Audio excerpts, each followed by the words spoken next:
Hi, this is Irene with Grassroots Leadership Network of Marin, here to give you another Equal Voice update. And today we are here with Johnathan Capelli from the Credo Victory Fund against Proposition 23 to give us a little insight about what Prop 23 would do for our communities in the November election. So Johnathan, thank you so much for being with us. Thanks for having us. And so, just a brief summary of what Proposition 23 is about and what it would do, essentially, if it passed. Sure. So Prop 23 is a measure that was put on the ballot this November by Texas oil companies Valero and Tesoro, along with the Koch brothers and a few other petrochemical organizations. If it passes this November, it will suspend California's global warming law and clean air law that was passed back in 2006. Okay, and that law was, the implications of that law was? Yeah, that law is actually one of the strongest laws in the country on global warming. Actually, it's the strongest law.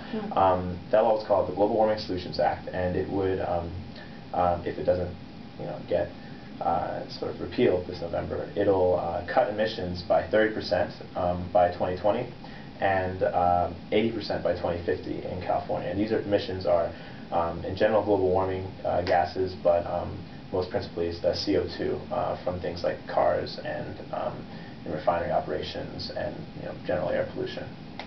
Okay, wow. Yeah. So what do you think then, in your opinion, how would this proposition affect, say, low-income communities, communities of color, Sure, if it were to pass?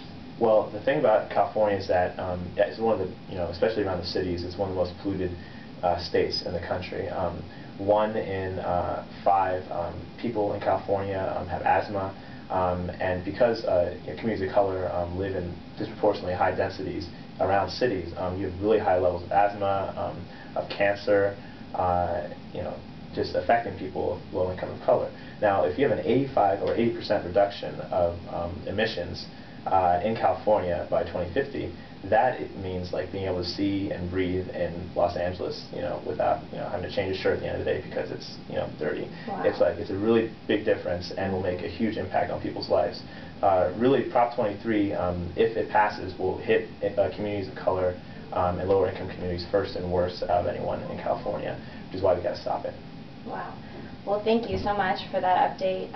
It's obviously a very important proposition that we have, and a lot of our communities have a lot at stake with this November election. So, Johnathan, I want to thank you again for sharing that with us, and I encourage all of the voters out there to go out to the polls during November and make sure that you vote, especially on really, really critical issues like that of Proposition 23. So thank you again, and I hope you'll stay with us for our next Equal Voice updates.